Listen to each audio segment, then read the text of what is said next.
과학을 탐구할 땐 어떻게 탐구할까? 먼저 그것에 대한 첫 번째 질문인데요.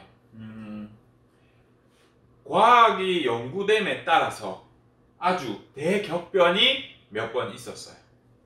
어떤 격변이 있었냐면 사람은 신으로부터 만들어졌다에 대한 반론을 제기했던 이론이 하나 있죠. 저절로 사람이 만들어졌을 수도 있다라고 제안한 다윈의 진화론.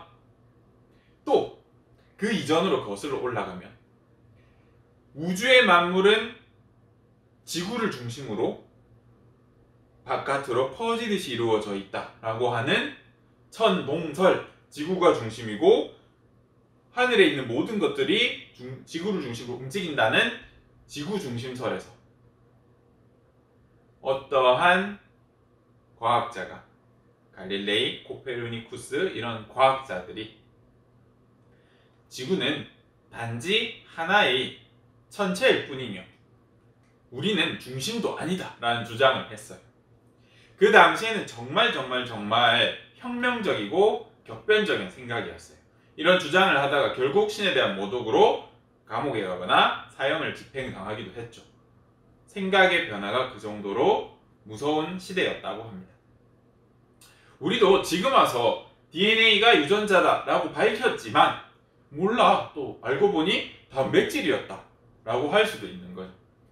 이제 와서 단백질이라고? 그런데 명확한 근거가 있어.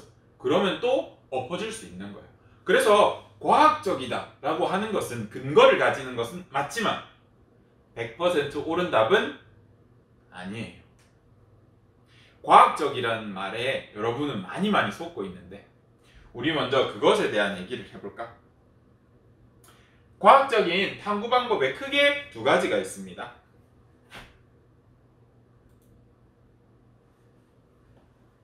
과학적 탐구 방법 첫 번째, 귀납법이에요. 귀납법. 말이 어렵죠? 익숙해집시다. 두 번째, 연역법.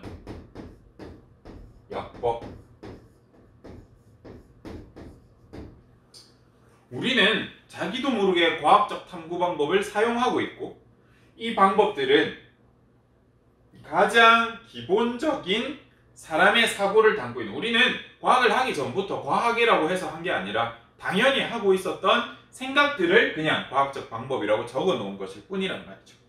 예를 들어서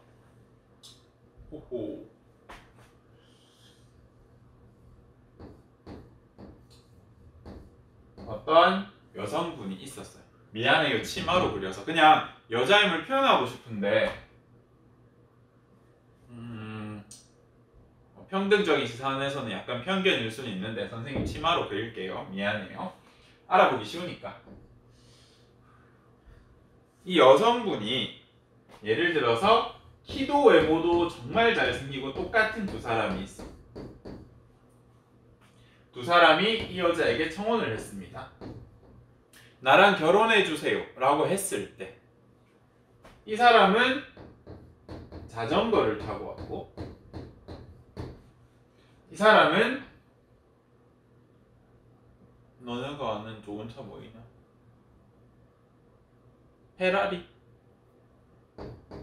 페라리라는 명품차를 타고 왔어.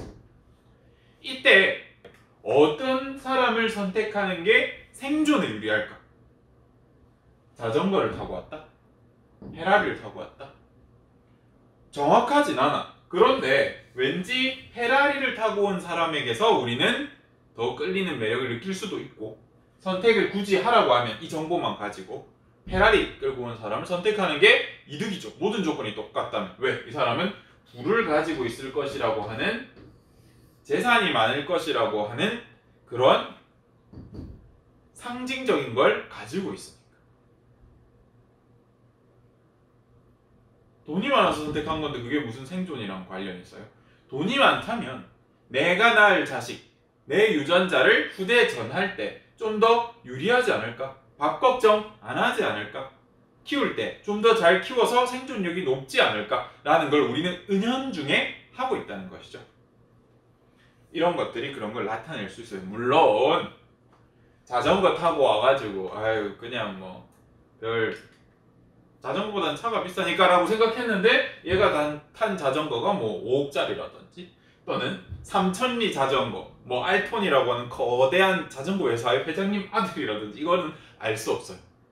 하지만 우리는 은연중에 페라리를 탄다면 부가 있다는 것을 의식하고 있죠.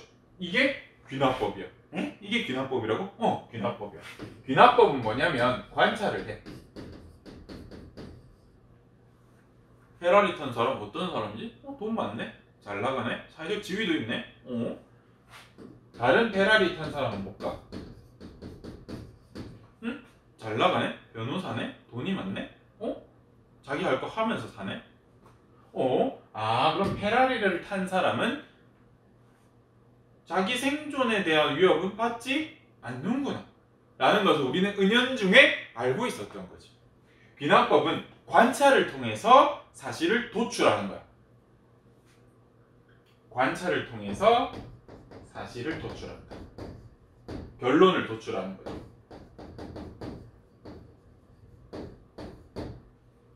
정확할까? 귀납법의 단점 중 하나입니다. 정확하지 않을 수가 있다. 예외 상황을 찾으면. 페라리 타고 다니는데 알고 보니까 카푸어야. 페라리 한 달에 500만 원씩 내고 있어. 이 사람 한 달에 300 버는데 500만 원씩 내고 있어. 마이너스 200이죠. 근데 페라리는 탔잖아. 그지? 이런 식으로 부가 많다는 걸 은연중에 알고 능력이 있다는 것을 알고 사귀자 했지만 사실은 틀릴 수 있어. 귀납법의 가장 큰 특징은 예외 상황을 찾으면 여태까지 단 한 개도 틀린 적이 없어도 틀린 거야. 예를 들어서 우리는 알고 있습니다. 이미 사람은 죽는다는 것은. 이건 결론이고 사실이야. 우리가 알아낸 사실이라고. 어떻게? 소크라테스든 하나님이든 누구든지 죽는 것밖에 못 봤단 말이야. 수명이 다 돼서 죽던, 병에 걸려서 죽던, 갑자기 다쳐서 죽던, 어쨌든 사람은 죽었어. 이러한 사실을 우리는 관찰을 통해서 알고 있단 말이야. 그런데 예외 상황으로 어떤 사람이 안 죽고 이때까지 살아있었네. 그러면 이 사실은 맞는 사실이 돼. 한 사람이라도 평생 산다면, 영원히 죽지 않는다면, 그렇지, 틀린 사실이 되겠죠. 이게 귀납법의 약점입니다. 대신 귀납법은 사람은 죽는다 라는 걸 A라는 케이스, B라는 케이스, 수십 수조 가지 케이스를 봤는데도 사람이 죽기만 하네. 그러면 사람이 죽는다는 사실을 인정해주자 라고 하는 방법입니다. 과학에서 이게 그럼 먹히면 돼요. 우리 언젠가 안드로메다 은하와 우리 은하가 부딪힐 것을 알고 있습니다. 실제로 부딪혔나요? 아니? 관찰했나요? 어디서? 다른 은하들이 결국 자기들의 중력 때문에 부딪히는 걸 봤기 때문에 우리 은하는 언젠가 안드로메다 은하와 부딪힐 것이다 라는 걸 사실로 인정하고 있어. 수많은 케이스를 봤기 때문에. 이런 식으로 실제로 지구과학이나 이런 데서 사용되고 있다. 생물은 죽는다, 사람은 죽는다. 똑같은 맥락에서 우리는 알고 있어요. 수많은 관찰 사실을 통해서. 이게 귀납법입니다. 선생님, 그러면 연역법은 뭐예요? 연역법은 원래는 앞에 무슨 말이 있었어. 가설 연역법이라는 말이 생략되어 있습니다. 일반 연역법은 논리 회로에서 다루는 연역법을 사용하기도 하지만 우리 과학에서, 현대과학에서 다루는 연역법은 가설 연역법이야. 무슨 연역법? 가설 연역법. 가설이 있다는 뜻입니다. 가설이 뭐죠? 뭐뭐라면 뭐뭐일 것이다. A라면 B일 것이다. 근데 A인 상황을 줬는데 C가 나왔어. 이거 틀린 거야, 맞는 거야? 틀린 게 된다. 가설이라고 하는 것은 우리가 이제 이 용어를 자주 사용할 것입니다. 잠정적인 결론. 가설이라고 하는 것은 잠정적인 결론이에요. 잠정적이라는 것이 무엇인가? 결정된 게 없는 결론이라는 뜻입니다. 그럼 반대말은 결정적인 결론이라고 되겠죠. 결정된 결론. 잠정적이란 것은 아직 정해지지 않았다. A는 B일 것이다. A라면 B일 것이다. 예상했지만 A임에도 B가 아니다. 이러면 그 사실은 틀린 게 되겠죠. 이미 사용하고 있어. 어떻게 사용하고 있는지 한번 볼까? 우리 1학년 때 추억을 한번 되새겨보자. 선생님이 수업을 똑같이 해줬을 겁니다. 뭐라고 그린 거게? 가스 버너. 가스 버너, 우리가 버너 이렇게 키면 불이 붙어야 된단 말이에요. 그런데 불이 붙지 않았어. 그럼 우리는 어떻게 행동을 취할까? 1. 불이 안 붙었네. 그러면 우리는 무엇을 생각하죠? 왜 안 붙었을 것인가를 생각한단 말이에요. 왜 안 붙었을까? 크게 여러분은 4가지 정도 생각할 겁니다. 습기가 많아서. 많을 사자입니다. 선생님이 좀 애용하는 글자 중에 하나입니다. 또는 건전지가 다 돼서. 또는 가스가 다 돼서. 또는 바람이 많이 불어서. 크게 4개를 건전지는 왜요? 건전지 없으면 여기 가스 탁탁 하면서 스파크가 안 튀어서 불이 안 붙습니다. 여튼 이 4가지로 보통 생각한단 말이에요. 나는 지금 불이 붙지 않는 것이 습기가 없다면 불이 붙지 않을 것이다 라고 생각했다 치자. 습기가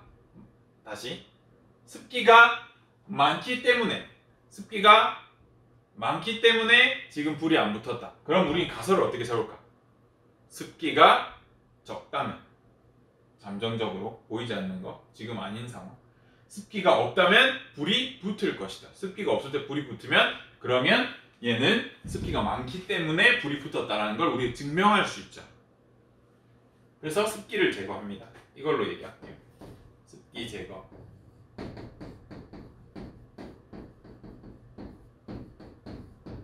어떻게 가설 세웠다고? 습기가 많아서 안 붙은 거니까 가설은 습기가 적다면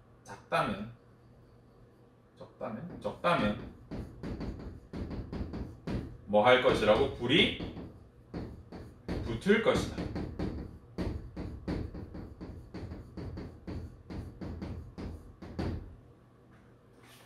라고 생각했단 말이야. 습기가 적다면 불이 붙을 것이다. 습기를 제거했더니 불이 붙었어. 그럼 우리는 무슨 결론을 낼 수 있어?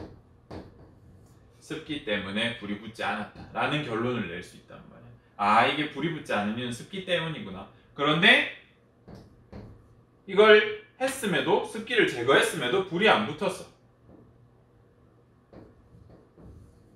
불이 안 붙었어. 그럼 우리 어떻게 해야 될까? 다시 가설 단계로 가서 건전지가 다 된 건 아닐까? 해서 건전지를 바꿔보고 다시 또 안 붙는다면 가스를 바꿔보고 이런 식으로 가설을 계속해서 수정하면서 재실험을 거치게 됩니다.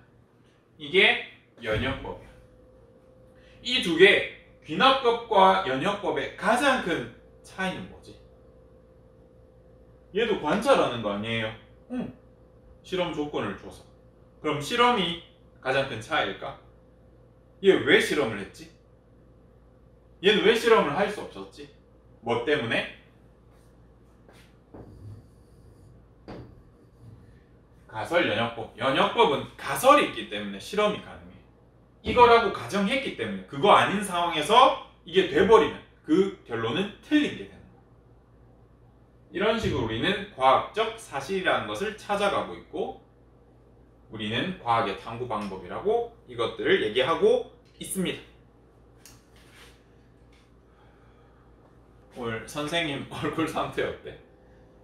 지난번 OT는 선생님이 아침 8시 출근해서 밤 9시까지 근무하고 찍어서 초췌했고 또 선생님들이 너무 내가 찍는 걸 신기하게 바깥에서 구경하셔가지고 좀 그랬고 상태가. 오늘은 선생님이 토요일에 제모를 했어. 그래서 너무 아파서 숨을 못 깎았어. 아니 이게 깎은 거야. 근데 제모 레이저를 받으니까 수염이 얇아졌는지 칼을 대도 잘 안 깎여. 신기하죠. 지금 하나씩 수염이 사라지고 있습니다. 이거 왜 얘기했을까? 여러분이 수업을 들었는지 확인하는 문제에 선생님 얼굴 상태가 왜 이럴까요?로 나갈 거야. 정답은 제모를 해서. 야, 알겠지? 이거 틀렸다. 안 들었을 수도 있겠다 라는 생각을 선생님이 할 것 알겠죠?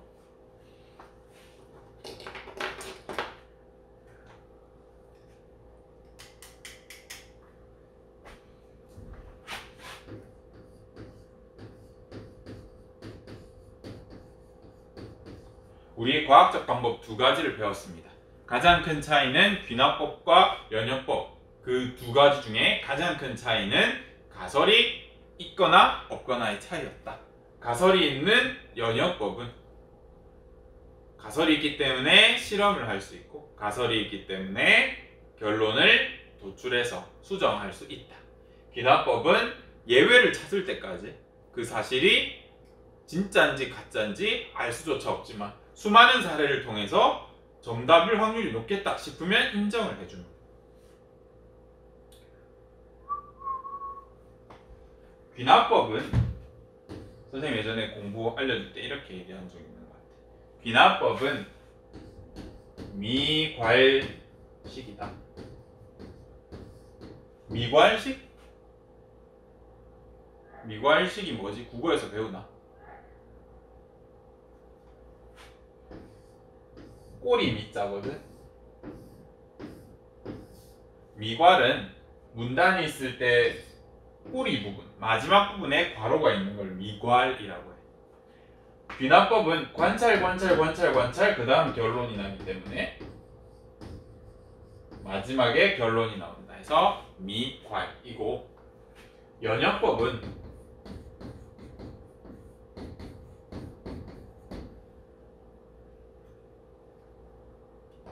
두 괄식이야. 두 괄의 두는 뭘까? 머리두. 글의 맨 첫 부분에 결론을 제시해. 무슨 결론일까? 잠정적 결론이라고 하는 가설을 제시하고 그 다음 설명을. 실험을 해봤는데 이렇게 하면 이럴 거야 라고 했는데 되네? 그래서 이거 맞아.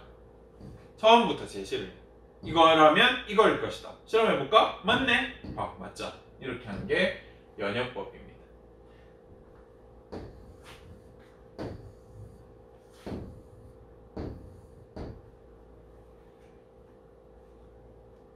귀미연두? 귀미치 연두색이다? 모르겠어. 아무 때나 귀미치 연두색이다? 귀미치 연두색이다? 뭐 아무 때나 해요. 이런 것처럼 이런 차이가 있다. 그럼 선생님 질문 하나 해볼 텐데 한번 맞춰보세요. 쌤이 치질이 걸렸어요. 치질 수술을 했습니다. 치질 약이 있어.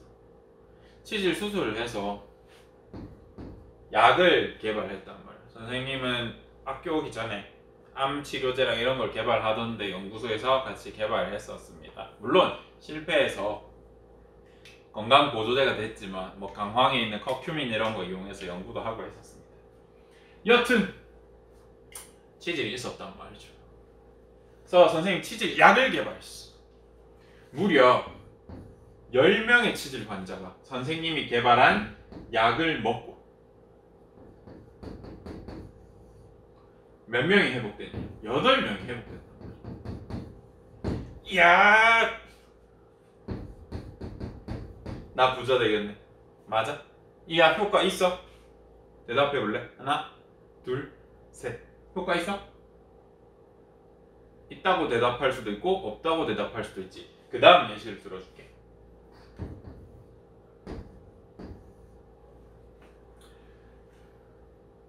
치질 환자 10명을 데리고 왔어. 선생님이 약 개발을 했었다고 했죠. 10명의 치질 환자한테 약을 안 먹였어. 몇 명이 나왔게? 10명이 나왔어. 이 약 효과 있어 없어? 이번엔 확실히 없다고 얘기하겠죠. 그러면 선생님이 처음에 질문했을 때 왜 여러분은 이게 약 효과가 있는 건가? 없는 건가 생각했을까? 한번 생각해 보십시오. 두 번째 상황. 두 번째 상황입니다. 한때 요즘엔 잘 없어. 약쟁이라고 들어봤어? 약팔이. 예전에는 방문 판매를 정말 많이 했었어요. 그런데 요즘엔 조금 줄었죠. 사람들이 똑똑해졌거든. 여튼 한번 보자. 어떤 상황이 있었냐면 수조에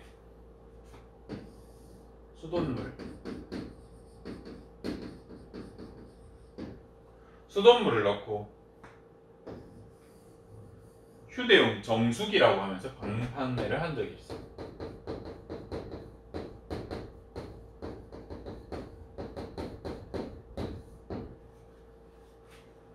수돗물에 이 정수기를 넣고 휴대용 정수기를 넣고 스위치를 켰더니 수돗물이 꽝 돌면서 여기가 새까매지는 거야. 주부들이 놀랐지. 어머니들 또 뭐 아버님들 이거 광고를 본 사람들은 다 놀랬어. 다 같이 수돗물이 저렇게 더럽다고? 어떻게 된 거냐. 막 식수처에 막 식약청에 막 연락해가지고 수돗물을 깨끗하게 해야 된다. 막 난리를 치면 이걸 겁나 팔아먹었단 말이야. 그런데 이 정수기 정수가 된 걸까? 생각해 볼 필요가 있단 말이야. 이 광고 믿을만 한가요? 대답해 볼래? 하나, 둘, 셋. 믿을만하지 않아. 왜? 왜냐하면 얘는 무엇을 안 했기 때문에 대조 실험을 안 했기 때문에.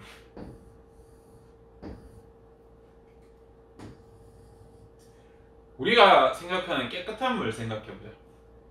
1급 청정수,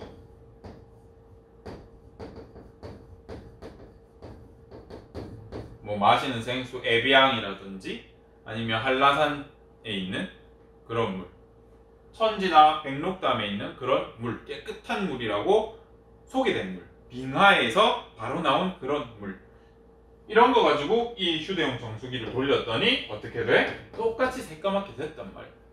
이 물 깨끗한 물이잖아. 수돗물 넣은 것처럼 됐네? 알고 봤더니 이 휴대용 정수기라고 하는 건 물이 더러울 때 불순물만 거르는 게 아니라 수돗물 속에 있던 무기염류,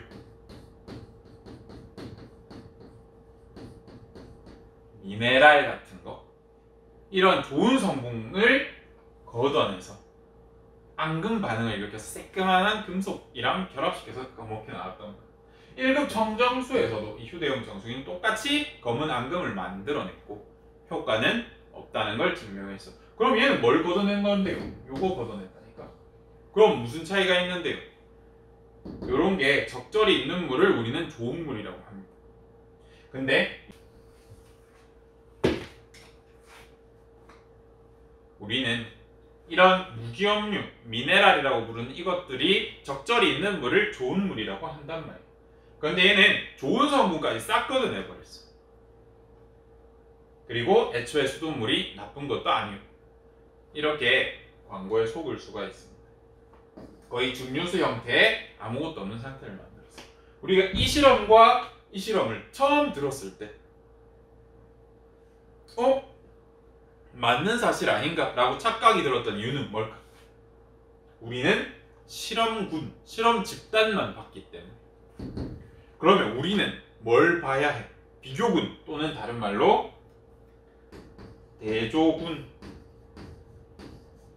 대조 집단. 군은 여기서 집단이라는 뜻입니다. 대조 집단을 봤었어야지. 처리를 했다면, 처리 안 한 실험 예시를 보고 다르구나 라는 걸 깨달았을 때 결론임을 우리가 믿을 수 있겠죠. 왜 이런 얘기를 했을까?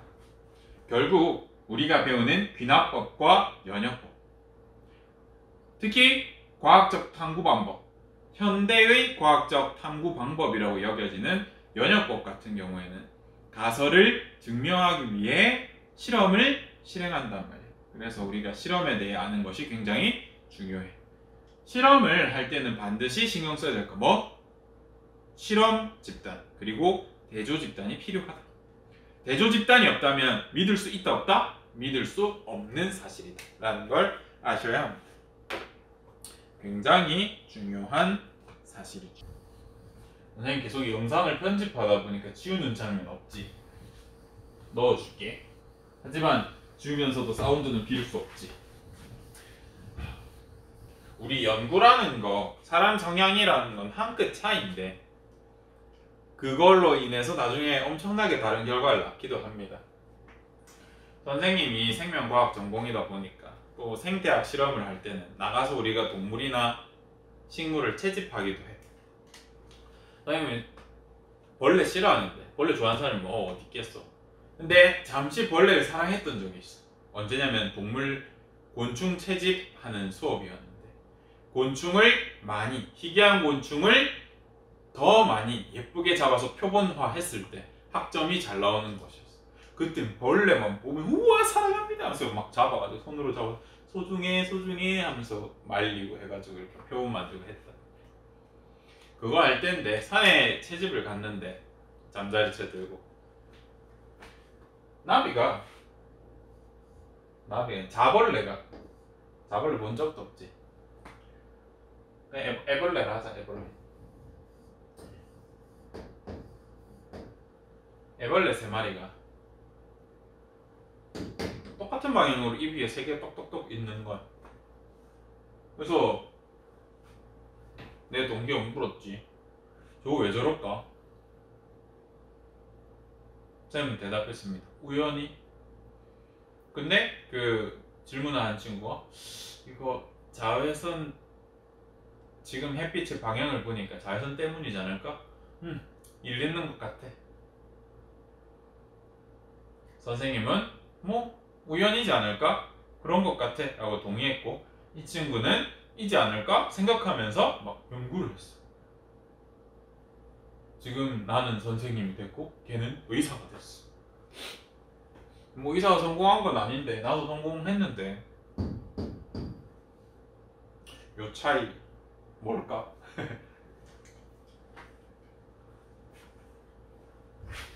작은 차이가 어떠한 결과를 만들지 모릅니다.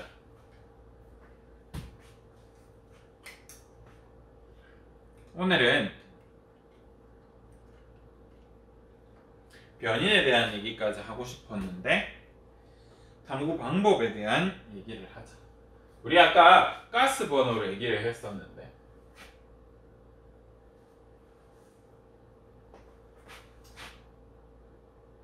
귀납법.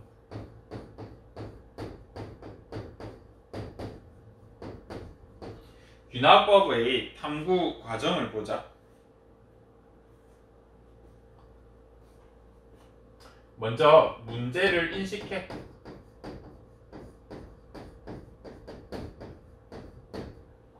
사람 죽네. 진짜 사람이 죽을까? 죽는 게 죽어야만 할까? 관찰해볼까?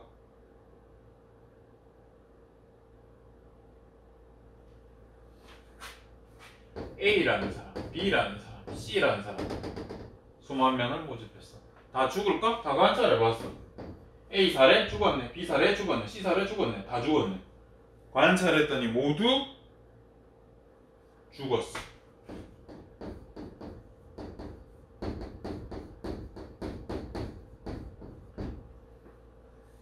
그럼 우린 자료를 해석해야죠. 사람은 죽나보다. 그래서 결론, 사람은 죽네. 다른 예외사항이 하나도 안 나오고 A, B, C, D 수억 수천만 명의 사람을 봤더니 다 죽네. 결론, 사람은 죽네. 다 관찰해야 결론이 나오는 미괄식의 형태였다는. 연역법은 면역법으로 사람이 죽는다를 한번 생각해 볼까?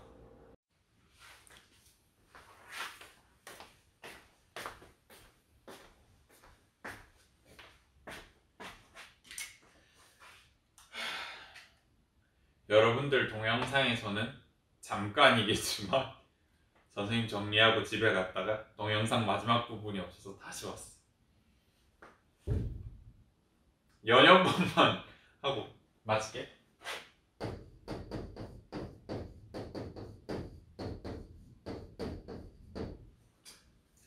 면역법은 문제를 인식하고 이것에 대해서 가설을 설정해. A는 A라면 B일 것이다 라고. 그렇다면 A라면이라는 조건을 만들어서 실험을 설계합니다.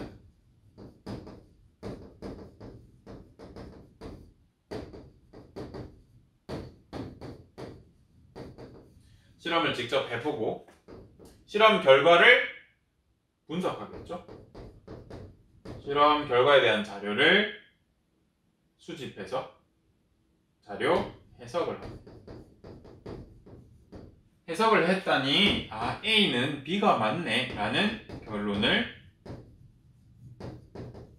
도출할 수도 있고, A였는데 C라는 결과가 나왔네? 그렇다면 다시 돌아가서 가설을 수정해서 재실험을 해야겠죠. A는 C일 것이다. A라면 C일 것이라. 그래서 다시 실험을 설계했고 수행했는데 제대로 됐다. 그렇다면 이번에는 올바른 결론이 되겠죠. 선생님이 이거 전에 찍었을 때 도대체 무슨 얘기를 했을까? 기억이 안 나. 아까 전인데. 날려먹었어. 변인에 대해서도 했거든? 그런데 이 시간까지 와가지고 다시 하고 싶진 않네.